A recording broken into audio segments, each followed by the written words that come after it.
राजीव की गाड़ी रोकते ही चांदनी का रोना अचानक से बंद हो गया और वो उठकर खड़ी हो गई। राजीव उसे घूरते हुए गाड़ी से बाहर आया। बाहर आते ही उसने उसकी कलाई पकड़ी और उसे जबरदस्ती गाड़ी में बैठा दिया। चांदनी को उसका रवैया कुछ समझ नहीं आ रहा था। पहले वो उसे गुस्से में छोड़कर चला गया और फिर वापस आ गया। वो बस उसे एकटक देखे जा रही थी। राजीव ने ड्राइविंग सीट पर बैठते ही गाड़ी स्टार्ट कर दी, पर न उसने चांदनी की ओर देखा और न ही उससे कोई बात की। दूसरी ओर मंदिर में कथा खत्म हो चुकी थी और भंडारा शुरू हो चुका था। कृषि और अनाया के साथ अवनी, परी, पिंकी, युग और उसके सारे दोस्त भंडारे में ही लगे हुए थे, पर घर के सारे बड़े पंडाल में बैठे बातें कर रहे थे। सुखी के आने से आज बलराज कुछ ज्यादा ही खुश थे। उन्हें इतना खुश देखकर राधा उन्हें देखकर मुस्कुरा रही थी। तभी पूनम उसके कंधे पर हाथ रखकर बोली, भाभी बचपन की दोस्ती है, इसलिए तो जब भी साथ होते हैं तो कुछ ज्यादा ही खुश होते हैं। राधा मुस्कुराते हुए बोली, हाँ पूनम, राजू के पापा जब भी सुखी भाई साहब और समीर के साथ होते हैं तो अपने बेटे के दूर होने का गम कुछ देर के लिए भूल जाते हैं। पूनम बलराज और सुखी की ओर देखकर बोली, जो कुछ भी हुआ है भाभी, उसके बाद भाई साहब ने खुद को इतनी मजबूती से संभाला हुआ है, मुझे तो यही सोचकर हैरत होती है। अगर कोई और होता तो शायद अब तक टूट चुका होता। इतने सालों बाद उन्हें औलाद का सुख मिला था, पर कुकू भाई साहब की वजह से सब कुछ खत्म हो गया। उनके एक ही वार में सारे रिश्ते तहस नहस कर दिए। वहां देखिए, समीर की ओर। राधा ने तुरंत एक कोने में अकेले खड़े समीर की ओर देखा तो पूनम फिर से बोली, अपने जिगरी दोस्तों और सालों से बिछड़ी बहन के एक बार फिर से बिछड़ने का दर्द उसके चेहरे पर आज भी झलकता है। आज उसके पास सब कुछ है, परिवार, पैसा, सब कुछ, फिर भी वो खुश नहीं है।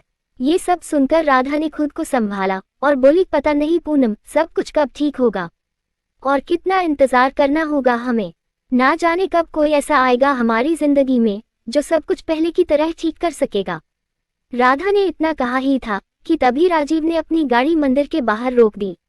गाड़ी रोकते ही राजीव बिना चांदनी की ओर देखे बोला, तुम्हें मैं अपने साथ लेकर गया था, इसलिए तुम्हें सही सलामत तुम्हारे अपनों के पास छोड़ना मेरी जिम्मेदारी थी। चांदनी एकटक उसे देखने लगी तो राजीव बिना उसकी ओर देखे फिर से बोला, गाड़ी से बाहर निकलो चांदनी। उसके ये लफ्ज सुनकर चांदनी की आंखें खुली की खुली रह गई। राजीव ने उसकी ओर देखा और फिर अपनी गाड़ी से बाहर आया। बाहर आते ही उसने चांदनी के साइड का डोर खोला और उसका हाथ पकड़कर उसे गाड़ी से बाहर निकालकर बोला, जाओ चांदनी। चांदनी उससे कोई सवाल किए बिना चुपचाप उसे देखते हुए मंदिर के अंदर जाने लगी। पर तभी राजीव ने फिर से उसकी कलाई पकड़ ली और इससे पहले कि चांदनी कुछ समझ पाती, वो उसे खींचकर अपने करीब ले आया। चांदनी अपनी बड़ी बड़ी आंखों से उसे देखने लगी।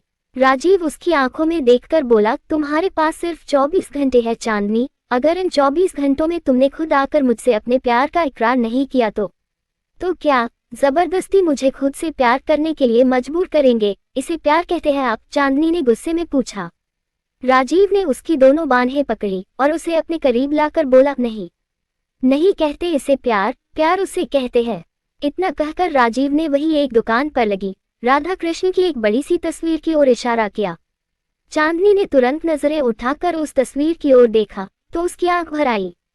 उसने राजीव की ओर देखा और मुस्कुराते हुए बोली, सही कहा आपने, इसे ही प्यार कहते हैं। अपनों की खुशी के लिए अपनी मोहब्बत को दिल में दफन करके अपनी सारी जिंदगी मुस्कुराकर जीना, यही होती है सच्ची मोहब्बत। इतनी पाक कि आपके इस दुनिया से जाने के बाद भी आपका नाम आपकी उस अधूरी मोहब्बत के साथ लिया जाता है। चांदनी की बातें सुनकर राजीव उसे एकटक देखने लगा। उसने उसकी आंखों में देखकर पूछा, तुम ये कह रही हो कि तुम अपने अपनों की खातिर मुझसे अपने प्यार का इकरार नहीं कर रही हो? चांदनी ने खुद को संभाला और बोली, मैं राधा रानी नहीं हूँ राजीव, चांदनी हूँ और आप मेरी जिंदगी की हकीकत नहीं हो, क्योंकि सपने कभी सच नहीं होते और मैं दिल से चाहती हूँ कि मेरे सपने कभी सच ना हो, कभी नहीं। इतना कहकर उसने राजीव की आंखों में देखते हुए उसकी बाहें हटाई और मंदिर की ओर जाने लगी। पर राजीव अभी भी वहीं खड़ा सोच में डूबा हुआ था। पहेलियों में कही चांदनी की बातें उसे कुछ समझ नहीं आ रही थी, पर वो इतना तो समझ गया था कि कोई ऐसी बात जरूर है जिसकी वजह से चांदनी अपने दिल की बात जुबां पर नहीं ला पा रही थी। उसने मंदिर के अंदर जा रही चांदनी की ओर देखा, जिसने अपने दुपट्टे को बहुत कसकर अपनी मुट्ठी में भरा हुआ था। जैसे बहुत हिम्मत करके खुद को संभाले आगे बढ़ रही हो। तभी राजीव के फोन की बेल बजने लगी। अपनी माँ की कॉल देखकर उसने कॉल रिसीव की और उनसे बात करते हुए वहां से चला गया। चांदनी उन सारे पलों के बारे में सोचते हुए आगे बढ़ रही थी जो वो अभी थोड़ी देर पहले राजीव के साथ बिता कर आई थी। राजीव का कहा एक एक लफ्ज उसके कानों में गूंज रहा था, जिसकी वजह से उसकी आंखों से आंसू बह रहे थे। तभी उसके पीछे फोन पर बात करते हुए चले आ रहे कृषि की नजर उस पर पड़ी। उसके चेहरे पर मुस्कुराहट आ गई। वो दौड़ता हुआ उसके पास आया और उसके कंधे पर हाथ रखकर बोला, कहाँ लापता हो जाती है आप चांदनी जी। उसकी आवाज सुनकर चांदनी ने तुरंत अपने आंसू पोंछ लिए और खुद को संभाल कर बोली, कुछ नहीं कृषि, ऑफिस में कुछ जरूरी काम आ गया था, बस वहीं गई थी। पर कृषि को उसकी आंखों में आंसू नजर आए। उसने उसकी आंखों में देखकर पूछा, तुम रो रही थी? चांदनी मुस्कुराते हुए बोली, बिल्कुल भी नहीं, आंख में कुछ चला गया था। अब मेरी आंखें पड़ना छोड़िए और मुझे ये बताइए, मुझे कुछ खाने को मिलेगा या नहीं? बहुत भूख लगी है मुझे। वो क्या है ना, भंडारे में बने खाने की खुशबू नाक में पड़ते ही मेरे पेट में चूहे कूदने लगते हैं। कृषि मुस्कुराते हुए बोला, चलो तुम्हें खाना खिलाता हूँ। चांदनी मुस्कुरा दी और उसके साथ आगे बढ़ने लगी, पर तभी सामने से चली आ रही सुमन की नजरें उस पर पड़ गई। उसे देखते ही उनके कदम अचानक रुक गए। तभी कृषि ने उन्हें देख लिया। उसने उन्हें चांदनी को ऐसे देखते देखा तो मुस्कुरा दिया। उसने चांदनी की कलाई पकड़ी और सुमन की ओर बढ़ते हुए बोला, ये आपकी चांदनी और मेरी मॉम नहीं है नानी। सुमन ने तुरंत उसकी ओर देखा। कृषि मुस्कुराते हुए उनके पास आया और फिर उन्हें साइड से पकड़कर बोला, नानी ऐसे मत देखिए चांदनी को, इसका नाम और शक्ल भले मॉम से मिलती है पर ये मॉम नहीं है। तभी चांदनी ने मुस्कुराते हुए अपने हाथ जोड़े और बोली, नमस्ते नानी। सुमन कुछ कहती उसके पहले ही उसने आगे बढ़कर उनके पैर छुए। सुमन ने बहुत प्यार से उसके सिर पर हाथ फेरा और फिर उसके चेहरे को छूकर बोली, सही कहा तुमने। दूर से देखकर मुझे एक पल के लिए ये धोखा जरूर हुआ था कि ये मेरी चांदनी है, पर करीब आने पर पता चला कि इसका चेहरा बहुत हद तक मेरी चांदनी से मिलता है, पर ये मेरी चांदनी नहीं है। कृषि मुस्कुरा दिया और अपनी नानी के गाल को चूमकर बोला, चलिए मैं आपको इससे मिलवाता हूँ नानी, ये चांदनी है मेरी बहुत अच्छी दोस्त। सुमन ने बड़े प्यार से चांदनी के गाल को छुआ और बोली, बहुत प्यारी है और बहुत खूबसूरत भी।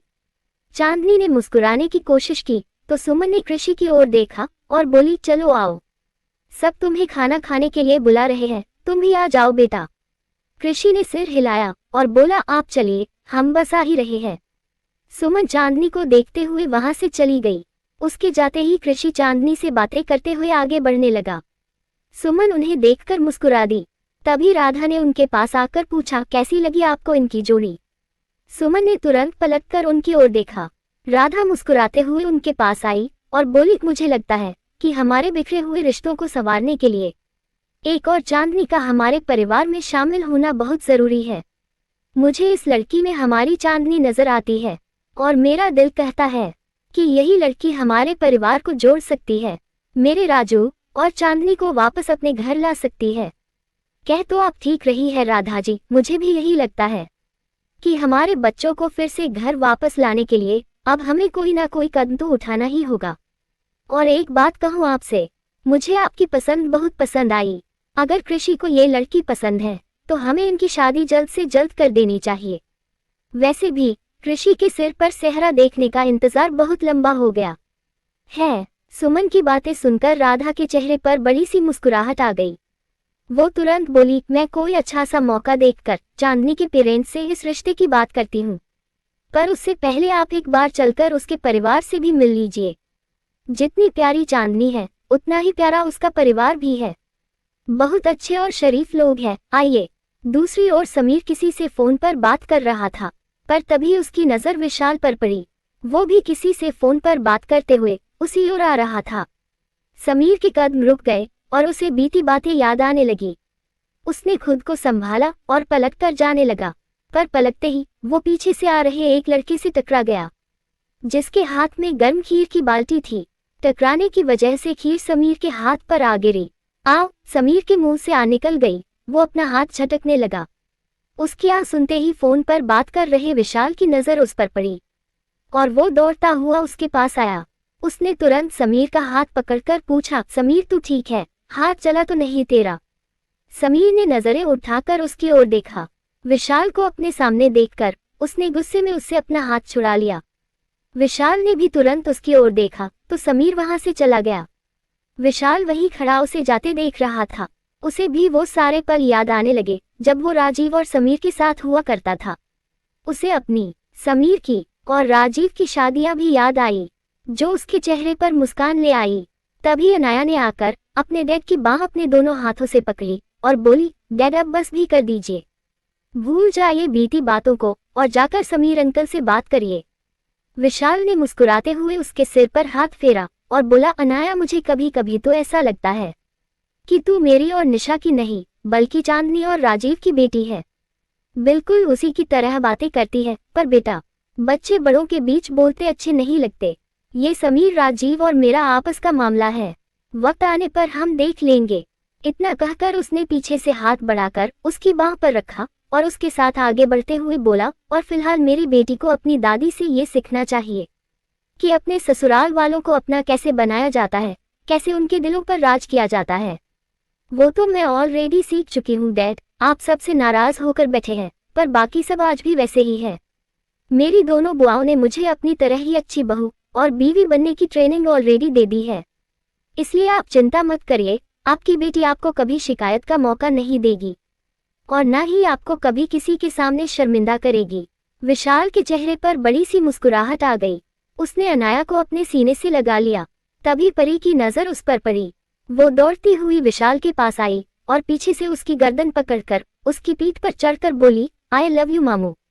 विशाल ने मुस्कुराते हुए उसका हाथ पकड़ा और उसे अपने सामने लेकर आया।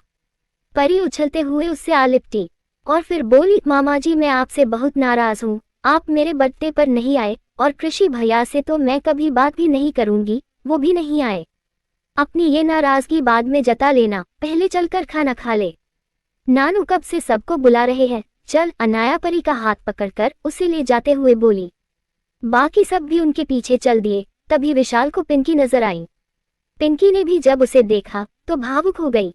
उसने अपने कदम उसकी ओर बढ़ाए पर फिर अचानक कुछ सोचकर रुक गई। तभी समीर उसके पास आया और उसे अपना फोन देते हुए बोला, चांदनी का फोन है, बात करनी है उसे तुमसे, लो बात करो। पिंकी ने तुरंत उससे फोन लिया और मुस्कुराते हुए चांदनी से बात करने लगी। विशाल वहीं खड़ा उसे बात करते देख रहा था। समीर भी उसे देखने लगा पर फिर पलटकर वहां से चला गया। दूसरी ओर अनाया अवनी के साथ खड़ी बातें कर रही थी। तभी उसके फोन की बेल बज उठी। अमित की कॉल देखकर उसने इधर उधर देखा और फिर अवनी से बोली, भाभी आपके पास वाली जगह खाली ही रखिएगा, मुझे आपके पास बैठकर ही खाना खाना है। अवनी ने आहिस्ता से सिर हिला दिया तो अनाया वहां से चली गई। वो एक तरफ आई और अमित की कॉल रिसीव करके बोली, कहाँ गुम हो गए हो? यही तो हूँ। अमित पीछे से आकर उसे अपनी बाहों में भरकर बोला। अनाया के चेहरे पर मुस्कुराहट आ गई। उसने पलटकर उसकी ओर देखा और बोली, यही हो तो मेरे सामने रहो। कल तो मैं न्यूजीलैंड चली जाऊंगी, फिर कुछ दिन तो मुझे तुम्हारे बिना ही रहना होगा। अमित उसे अपने करीब लाकर बोला, तुम्हारे करियर में रुकावट नहीं बनना चाहता, वरना तुम्हें खुद से दूर कभी नहीं जाने देता। बहुत मिस करूंगा मैं तुम्हें। अनाया मुस्कुरा दी और अमित की बाहों में सिमट गई। लेखिका कविता वर्मा। अगर आपको मेरी लिखी कहानियां पसंद आ रही है और आप इस कहानी को आगे भी पढ़ना और सुनना चाहते हैं तो मेरे चैनल को लाइक करें, शेयर करें और आज ही सब्सक्राइब भी करें। Thank you for watching this video.